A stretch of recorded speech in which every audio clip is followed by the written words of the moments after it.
പെട്ടെന്നൊരു ദിവസം ഒരു നാട് മുഴുവൻ സോംബി വൈറസ് പടരുകയാണ്. ഒരു ബിൽഡിങ്ങിലെ അപ്പാർട്ട്മെന്റിൽ കുടുങ്ങിപ്പോയ നായകനും നായികയും അതിൽ നിന്ന് രക്ഷപ്പെടാൻ ശ്രമിക്കുന്നു. അവരതിൽ നിന്ന് രക്ഷപ്പെട്ടോ ഇല്ലയോ, അവർക്ക് ദൃഢമായ പ്രണയബന്ധം എന്നീ കഥകൾ പറയുന്ന 2018 പുറത്തിറങ്ങിയ ഒരു സോംബി അപ്പോക്കലിപ്റ്റിക് മൂവിയാണ് സൂ. വീഡിയോ ഇഷ്ടപ്പെട്ടാൽ ലൈക്ക് ചെയ്യാനും ഇതുപോലത്തെ വീഡിയോകൾ കാണാൻ ചാനൽ സബ്സ്ക്രൈബ് ചെയ്യാനും മറക്കരുത്. അപ്പൊ ഇനി നമുക്ക് നേരെ കഥയിലേക്ക് കടക്കാം.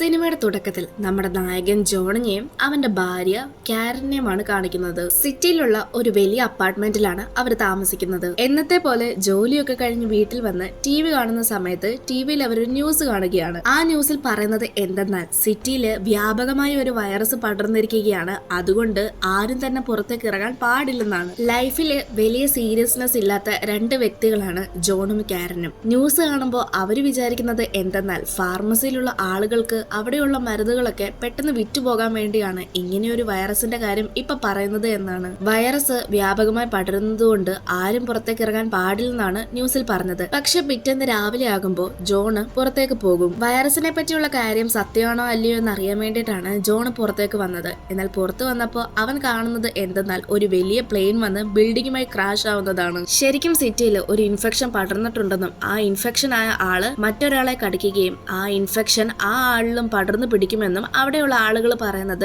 ജോൺ കേൾക്കും. ഇത് കേൾക്കുന്ന ജോണിന് മനസ്സിലാകും തലേന്ന് ന്യൂസിൽ പറഞ്ഞ കാര്യങ്ങളൊക്കെ സത്യമാണെന്നുള്ള കാര്യം. എന്തായാലും തിരിച്ചു വീട്ടിലെത്തിയ ജോണ് കാരനോട് ഇക്കാര്യം പറയുമെങ്കിലും അവൾ അത് വിശ്വസിക്കില്ല. ഈ സമയമാണ് അവര് നിൽക്കുന്ന അപ്പാർട്ട്മെന്റിലെ വെളിയിൽ എന്തോ ഒരു ശബ്ദം കേൾക്കുന്നത്. എന്താണെന്ന് ചെന്ന് നോക്കിക്കഴിഞ്ഞാൽ ഇൻഫെക്റ്റഡ് ആയിട്ടുള്ള ആളുകൾ മറ്റുള്ളവരെ ഉപദ്രവിക്കുന്നതാണ് കാണുന്നത്. തന്റെ കണ്ണുകൾ കൊണ്ട് നേരിട്ട് ആ രംഗങ്ങൾ കാണുമ്പോൾ കാരനും ഇപ്പോൾ വിശ്വാസമായിരിക്കുകയാണ്. പുറത്തെല്ലാം സോംബീസ് ഉള്ളത് കൊണ്ട് തന്നെ ഇനി പുറത്തു പോയി നമുക്ക് ഫുഡിന് വേണ്ടി സാധനങ്ങളൊന്നും വാങ്ങാൻ കഴിയില്ല. അതുകൊണ്ട് ഫുഡിന് വേണ്ടിയുള്ള സാധനങ്ങളൊക്കെ ഇപ്പോഴേ കളക്ട് ചെയ്ത് വെച്ചാൽ മാത്രമേ നമുക്ക് സർവൈവ് ചെയ്യാൻ പറ്റുള്ളൂ എന്ന് കാരൻ പറയും. ജോണും കാരനും ഉള്ള ആ ബിൽഡിങ്ങിലെ പകുതി മുക്കാൽ അപ്പാർട്ട്മെന്റുകളും ഇപ്പൊ കാലിയായിരിക്കുകയാണ്. കാരണം അപ്പാർട്ട്മെന്റിലുള്ള കുറെ ആളുകൾ ഓൾറെഡി തന്നെ ഇപ്പൊ സോംബിയായി മാറിയിരിക്കുകയാണ്. അതുകൊണ്ട് അവിടെ എങ്ങും ആൾതാമസവും ഇല്ല. അക്കാരണം കൊണ്ട് കാരൻ ജോണിനോട് അവിടെയുള്ള മറ്റ് അപ്പാർട്ട്മെന്റുകളിൽ നിന്ന് ഫുഡും കാര്യങ്ങളും ഒക്കെ എടുത്തുകൊണ്ട് വരാൻ പറയും. ജോണിന് ശരിക്കും പറഞ്ഞാൽ അങ്ങനെ ചെയ്യണമെന്നുണ്ടായിരുന്നില്ല. പക്ഷെ ഇനി ആ അപ്പാർട്ട്മെന്റുകളിലും വേറെ ആളുകൾ ആരും വരാനില്ലാത്തത് കൊണ്ട് അവിടെയൊക്കെ ഉണ്ടായിരുന്ന ഫുഡ് എല്ലാം കളക്ട് ചെയ്തുകൊണ്ട് വരും. അങ്ങനെ ഇരിക്കെ ഒരു ദിവസം ഇവർക്ക് അപ്പാർട്ട്മെന്റിന്റെ ഡോറിന്റെ വെളിയിലായിട്ട് എന്തോ ഒരു സൗണ്ട് കേൾക്കുകയാണ്.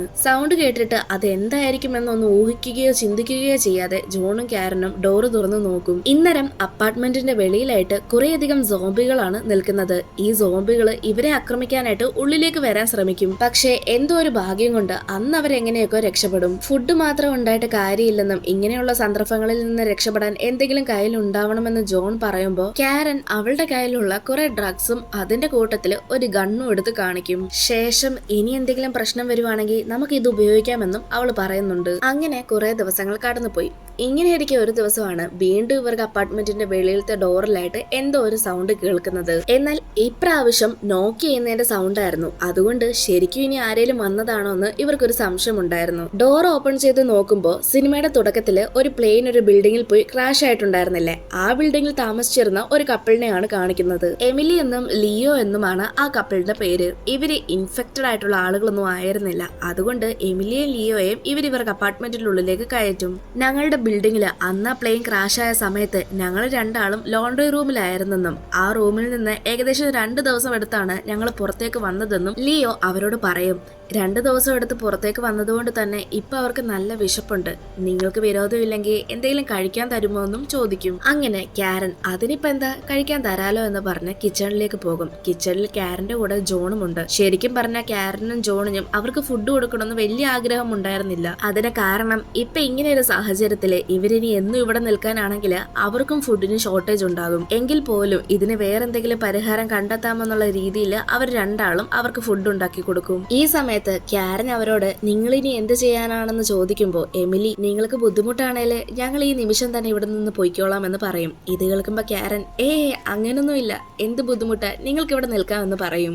ഞങ്ങളിവിടെ വെറുതെ എന്തായാലും നിൽക്കില്ല, നിങ്ങൾക്ക് എന്ത് വേണേലും ഞങ്ങളോട് പറഞ്ഞാൽ മതി, ഞങ്ങൾ സഹായം ചെയ്തു തരാമെന്നും ലിയോയും എമിലിയും പറയും. അങ്ങനെ കുറച്ച് ദിവസങ്ങൾ കടന്നുപോയി. ഒരു ദിവസം കാരനും ജോണും കൂടി സോഫയിൽ ഇരുന്ന് TV കണ്ടുകൊണ്ടിരിക്കുകയാണ്. മറുവശത്ത് എമിലിയും ലിയോയും കൂടി എന്തോ ജോലി ചെയ്തുകൊണ്ടിരിക്കുകയാണ്. പക്ഷെ ഇതേ സമയം എമിലി ലിയോട് പറയുന്നുണ്ട്, നമുക്ക് എത്രയും പെട്ടെന്ന് അവർക്ക് കഥ കഴിക്കേണ്ടതാണ്. എത്ര ദിവസമായി ഇങ്ങനെ ഇവിടെ നിൽക്കുന്നത്? നമുക്ക് എത്രയും പെട്ടെന്ന് അവരെ രണ്ടാളും കൊല്ലണം. ശേഷം സോഫയുടെ അടുത്തേക്ക് എമിലിയും ലിയോയും വരുന്ന സമയത്ത് കാരനും ജോണും അവിടെ കിടന്നുറങ്ങുകയാണ്. ഇവരെ രണ്ടാളെയും കൊല്ലാൻ ഇത് തക്ക സമയമാണെന്ന് കരുതി നിൽക്കുമ്പോ കാരൻ കണ്ണു തുറക്കും. പെട്ടെന്ന് കാരൻ എഴുന്നേൽക്കുന്ന കാണുന്ന എമിലി അത് പിന്നെ ഇന്ന് എന്ത് ഫുഡ് ഉണ്ടാക്കണമെന്ന് ഞങ്ങളോട് ഡിസ്കസ് ചെയ്യുകയായിരുന്നെന്ന് പറയും. ഇത് കേൾക്കുന്ന കാരൻ നിങ്ങൾ ഞങ്ങൾക്ക് ഗസ്റ്റ് ആണ്, ഗസ്റ്റുകളെ കൊണ്ട് ഞങ്ങൾ ഫുഡ് ഉണ്ടാക്കിക്കാറില്ലെന്ന് പറയും. ഇതേ സമയം കൊണ്ട് തന്നെ ഇവർക്ക് സംസാരം കേട്ട് ജോണും ഉറക്കത്തിൽ നിന്ന് എഴുന്നേൽക്കും. ശരിക്കും പറഞ്ഞ കാരൻ എമിലിയും ലിയോയും സംസാരിച്ച എല്ലാ കാര്യങ്ങളും കേട്ടിട്ടുണ്ടായിരുന്നു. അതുകൊണ്ട് തന്നെയാണ് ഫുഡ് അവരെ കൊണ്ട് വെക്കാൻ സമ്മതിക്കാനത്. പിന്നീട് കിച്ചണിലെത്തിയ കാരൻ ഇക്കാര്യങ്ങളെല്ലാം ജോണിനോട് പറയും. ശേഷം ഇവർക്ക് വേണ്ടിയുള്ള ഫുഡ് ഉണ്ടാക്കി കൊടുക്കും. എന്നാൽ ഫുഡില് ഇവര് സ്ലീപ്പിംഗ് പിൽസ് ആഡ് ചെയ്യും. അക്കാരണം കൊണ്ട് ലിയോയും എമിലിയും ഉറങ്ങുന്നത് പോലെ കിടക്കും. പക്ഷേ കുറച്ച് നിമിഷങ്ങൾക്കുള്ളിൽ തന്നെ അവർ എഴുന്നേൽക്കുകയും ചെയ്യും. കാരണം അവരും ഇൻഫെക്റ്റഡ് ആയിട്ടുള്ള ആളുകളായിരുന്നു. അതുകൊണ്ട് അവർക്ക് സ്ലീപ്പിംഗ് പിൽസ് ഒന്നും വർക്കാവില്ല. രണ്ടാളും ഇൻഫെക്റ്റഡ് ആയിട്ടുള്ള ആളുകളാണെന്ന് മനസ്സിലാക്കിയതുകൊണ്ട് കാരൻ അവളുടെ കയ്യിലുണ്ടായിരുന്ന ഗണ്ണെടുത്ത് അവരെ രണ്ടുപേരെയും ഷൂട്ട് ചെയ്ത് കൊല്ലും. ശേഷം ആ രണ്ട് ബോഡിയും ആ ബിൽഡിങ്ങിൽ തന്നെയുള്ള മറ്റൊരു അപ്പാർട്ട്മെന്റിൽ കൊണ്ടിടും. കുറച്ചു ദിവസങ്ങൾ വീണ്ടും കടന്നുപോയി. സോംബികളുടെ ഇടയിൽപ്പെട്ട് അപ്പാർട്ട്മെന്റിൽ മാത്രമായി ഒതുങ്ങിക്കൂടിയിരിക്കുകയാണ് ഇപ്പൊ ഇവരുടെ ജീവിതം. ഇതിന്റെ ഇടയിൽ പരസ്പരം ടൈം സ്പെൻഡ് ചെയ്യാൻ ഇവര് മറന്നിരുന്നു. അതുകൊണ്ട് ആ ഒരു ദിവസം അതിനുവേണ്ടി മാറ്റിവെക്കാമെന്ന് കരുതും. എന്നാൽ എപ്പോഴത്തെ പോലെ വീണ്ടും ഇപ്രാവശ്യം ആരോ ഡോറിൽ വന്ന് നോക്ക് ചെയ്യുകയാണ്. ഇപ്രാവശ്യം ഞങ്ങൾ റെസ്ക്യൂ ടീം ആണെന്ന് പറഞ്ഞാണ് നോക്ക് ചെയ്യുന്നത്. ഇത് കേട്ട കാരൻ ഒന്നും ചിന്തിക്കാതെ പെട്ടെന്ന് ഡോറ് തുറക്കും. ജോൺ വരുമ്പോഴേക്കും കുറച്ച് ആളുകൾ കയറി വന്ന് അവളുടെ ചെവുകുറ്റിക്ക് അടിയും കൊടുത്ത് അവിടെ ഗുണ്ടായിസം കാണിക്കുകയാണ്. അവന്മാര് കയറി വന്ന് ജോണിനോടും കാരനോടും ഈ ബിൽഡിങ്ങിലെ എല്ലാവരും സോംബിയും കൊണ്ട് ഇൻഫെക്റ്റ് ആയിരിക്കുകയാണ്, പക്ഷെ നിങ്ങൾ മാത്രം ഇപ്പോഴും ഈ ബിൽഡിങ്ങിൽ തന്നെ ഉണ്ട്. അതിന്റെ അർത്ഥം നിങ്ങളുടെ ഈ അപ്പാർട്ട്മെന്റിൽ എന്തോ രഹസ്യം ഉണ്ടെന്നല്ലേ? എന്താണെങ്കിലും അത് ഞങ്ങൾക്ക് തരാനായിട്ട് അയാൾ ആവശ്യപ്പെടുന്നു. പക്ഷെ ശരിക്കും പറഞ്ഞാല് സോംബികളുടെ ഇടയിൽ ഇവര് ഈ അപ്പാർട്ട്മെന്റിലല്ലാതെ വെളിയിൽ എവിടെങ്കിലും പോയാൽ ഇവരും സോംബിയായി മാറുമെന്ന് അറിയാവുന്നത് കൊണ്ടാണ് ഇവര് പുറത്തെങ്ങും പോവാത്തത്.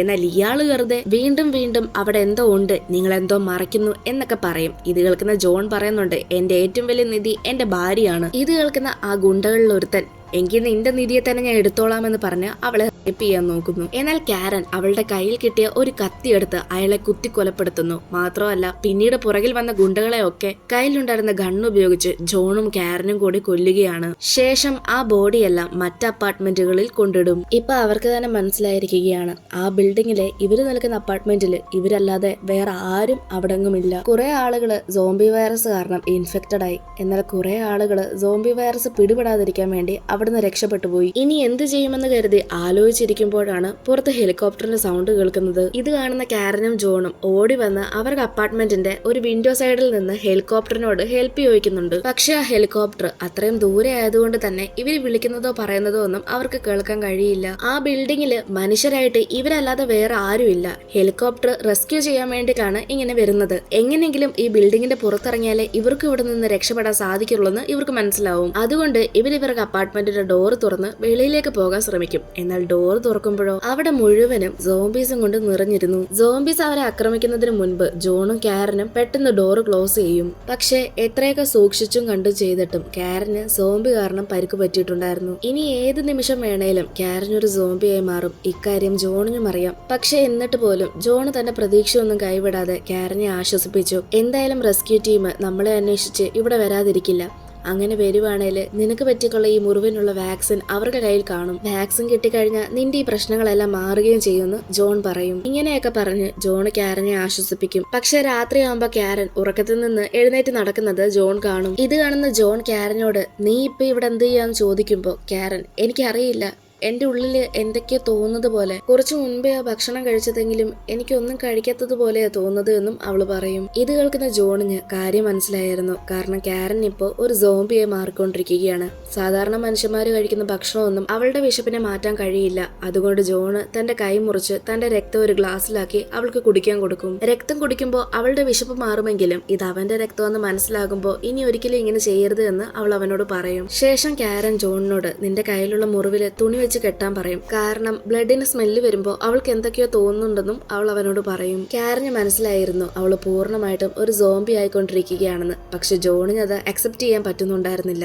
ജോൺ അവളുടെ അടുത്ത് അവർക്ക് ഫ്യൂച്ചറിനെ പറ്റി പറയും. അതായത് അവരെ റെസ്ക്യൂ ടീം വന്ന് രക്ഷിക്കുകയും പിന്നീട് കാരന് വാക്സിൻ കൊടുക്കുന്നതും അതിനുശേഷം അവരവരുടെ ലൈഫ് എൻജോയ് ചെയ്ത് നല്ലൊരു കുടുംബമായിട്ടും കുട്ടികളുമായിട്ടും ജീവിക്കുന്നതൊക്കെ. പക്ഷെ ജോൺ ഇതൊക്കെ പറയുമ്പോൾ പോലും കാരന്റെ ഉള്ളില് ആ ഒരു തന്റെ മൃഗീയമായ സോംബി പുറത്തേക്ക് വന്നുകൊണ്ടിരിക്കുകയാണ്. ഇപ്പോ സാധാരണ മനുഷ്യരെ പോലെയല്ല കാരൻ ജീവിക്കുന്നത്. ജോണിന്റെ ബ്ലഡ് കുടിച്ചാണ് അവൾ ജീവിക്കുന്നത്. കാരൻ ജോണിനോട് ഇങ്ങനെ ഒരിക്കലും ചെയ്യരുത് എന്ന് പറഞ്ഞിട്ടുണ്ടെങ്കിലും അവൾക്ക് ഇതില്ലാതെ ജീവിക്കാനും പറ്റില്ല. അവരെ രക്ഷിക്കാൻ ആരെങ്കിലും വരുന്നത് വരെയുള്ളൂ ഈ കഷ്ടപ്പാടെല്ലാം. അത് കഴിഞ്ഞ് എല്ലാം ശരിയാവുന്നുള്ള വിശ്വാസത്തിലാണ് അവളും ഇത് കുടിക്കുന്നത്. അങ്ങനെ കുറെ ദിവസങ്ങൾ കടന്നുപോയി. ഒരു ദിവസം ജോൺ രാവിലെ കാരനെ തന്റെ ബെഡിന്റെ സൈഡിൽ തപ്പി നോക്കുമ്പോൾ അവൾ അവിടെ ഉണ്ടായിരുന്നില്ല. പിന്നീട് ജോണിന് ഒരു ലെറ്റർ ആണ് കിട്ടുന്നത്. അത് കാരൻ ജോണിന് വേണ്ടി എഴുതിയിട്ടുണ്ടായിരുന്ന ലെറ്റർ ആണ്. ഞാൻ നിന്റെ കൂടെ ഉണ്ടായിരുന്ന നിമിഷങ്ങളിലെല്ലാം ഞാനായിട്ട് തന്നെയായിരുന്നു ഉണ്ടായിരുന്നത്. ഞാൻ നിന്റെ കൂടെ വളരെയധികം സന്തോഷത്തിലായിരുന്നു. പക്ഷെ ഇനി അത് സാധിക്കില്ല. കാരണം ഇപ്പൊ ഞാൻ പഴയ ഞാനല്ല. പക്ഷെ നിന്നെ വേദനിപ്പിക്കുന്നതിന് കാരണം ഞാനാവാൻ പാടില്ല. നീ യഥാർത്ഥമായിട്ട് എന്നെ സ്നേഹിക്കുന്നുണ്ടെങ്കിൽ നീ എനിക്ക് ഇതിൽ നിന്ന് മോചനം നൽകണം. ഇത്രയും കാര്യങ്ങളായിരുന്നു ആ ലെറ്ററിനകത്ത് പറഞ്ഞിട്ടുണ്ടായിരുന്നത്. ഇത് കാണുമ്പോൾ തന്നെ ജോണിന് ഒരുവിധം എല്ലാ കാര്യങ്ങളും മനസ്സിലാകും. പിന്നീട് ജോണ് വാഷ്റൂമിൽ പോകുന്ന സമയത്ത് അവിടെ കാരൻ അവളെ തന്നെ ഒരു ചെങ്ങലിൽ കെട്ടിയിട്ടിരിക്കുകയാണ്. മാത്രമല്ല അവളുടെ ഡ്രസ്സിലായിട്ട് ഒരു കാര്യം കൂടി എഴുതി വെച്ചിട്ടുണ്ട്. നീ എന്നെ യഥാർത്ഥമായിട്ട് സ്നേഹിക്കുന്നുണ്ടെങ്കിൽ എന്നെ കൊല്ലണമെന്നാണ് അതിൽ എഴുതിയിരിക്കുന്നത്. ഇത് കാണുന്ന ജോണിന് വളരെയധികം വിഷമമാകും. കാരണം അവൻ അവളെ ആത്മാർത്ഥമായിട്ടാണ് സ്നേഹിക്കുന്നത്. താൻ തന്റെ ജീവനെക്കാട്ടിലും സ്നേഹിക്കുന്ന ഒരാളെ കൊല്ലാനായിട്ട് അവന് വളരെ ബുദ്ധിമുട്ടുള്ള കാര്യമായിരുന്നു. എങ്കിലും അവൻ തന്റെ കയ്യിലുള്ള ഗണ്ണ് അവൾക്ക് നേരെ വെക്കുന്നതാണ് പിന്നീട് നമ്മളെ കാണിക്കുന്നത്. ഇതേ സമയം അവിടേക്ക് ശരിക്കുള്ള റെസ്ക്യൂ ടീം വരികയാണ്. ഡോറെല്ലാം തല്ലിപ്പൊളിച്ച് അവരകത്തേക്ക് വരും. എല്ലാ റൂമുകളിലും കയറി അന്വേഷിച്ചേക്കും അവിടെങ്ങും ആരെയും കണ്ടില്ല. അവസാനം വാഷ്റൂമിൽ വന്ന് നോക്കുമ്പോൾ അവിടെ 2 ഇൻഫെക്റ്റഡ് ആയിട്ടുണ്ടായിരുന്ന ആളുകളായിരുന്നു ഉണ്ടായിരുന്നത്. അത് മറ്റാരുമല്ല ജോണും കാരനുമാണ്. ജോൺ കാരനെ അത്രത്തോളം സ്നേഹിച്ചിട്ടുണ്ടായിരുന്നു. അതുകൊണ്ട് അവന്റെ കൈ കൊണ്ട് അവളെ കൊല്ലാൻ സാധിക്കുന്നുണ്ടായിരുന്നില്ല. അങ്ങനെ അവസാനം അവളാൽ തന്നെ അവനും ഒരു സോംബിയായി മാറി. ഇവരുടെ അവസ്ഥ കണ്ട റെസ്ക്യൂ ടീമിന് നിസ്സഹായ അവസ്ഥ തോന്നും. കാരണം തുടക്കത്തിലെ ആയിരുന്നെങ്കിൽ വാക്സിൻ എടുത്ത് മാറ്റാമായിരുന്നു. പക്ഷെ ഇപ്പം പൂർണ്ണമായിട്ടും ഒരു സോംബിയായി മാറിയിരിക്കുകയാണ്. ഒന്നിച്ച് ജീവിക്കാൻ ആഗ്രഹിച്ച ഒരു കപ്പിളാണെന്നുള്ള കാര്യം അവർക്ക് മനസ്സിലാകും. പക്ഷെ അവർക്ക് വേറെ ഒരു വഴിയും ഇല്ലാത്തതുകൊണ്ട് അവരെ രണ്ടുപേരെയും കൊല്ലും. അങ്ങനെ ജോണും കാരനും ഒന്നിച്ച് ജീവിക്കാൻ പറ്റിയില്ലെങ്കിലും ഒന്നിച്ച് മരിക്കുകയാണ്. ആ ഒരു സീൻ അങ്ങനെ കാണിച്ചുകൊണ്ടാണ് സൂ എന്ന് പറയുന്ന ഈ ഒരു മൂവി തീർന്നത്. മൂവിയെ പറ്റി എന്തെങ്കിലും സംശയങ്ങളോ അഭിപ്രായങ്ങളോ ഉണ്ടെങ്കിൽ തീർച്ചയായിട്ടും കമന്റ്സായി രേഖപ്പെടുത്തുക. ജോണിന്റെ സ്ഥാനത്ത് നിങ്ങളായിരുന്നെങ്കിൽ എന്ത് ചെയ്യുമായിരുന്നു എന്നുള്ളതും കൂടി കമന്റായി രേഖപ്പെടുത്തുക. ഇനി മറ്റൊരു വീഡിയോ ആയിട്ട് നമുക്ക് വീണ്ടും കാണാം.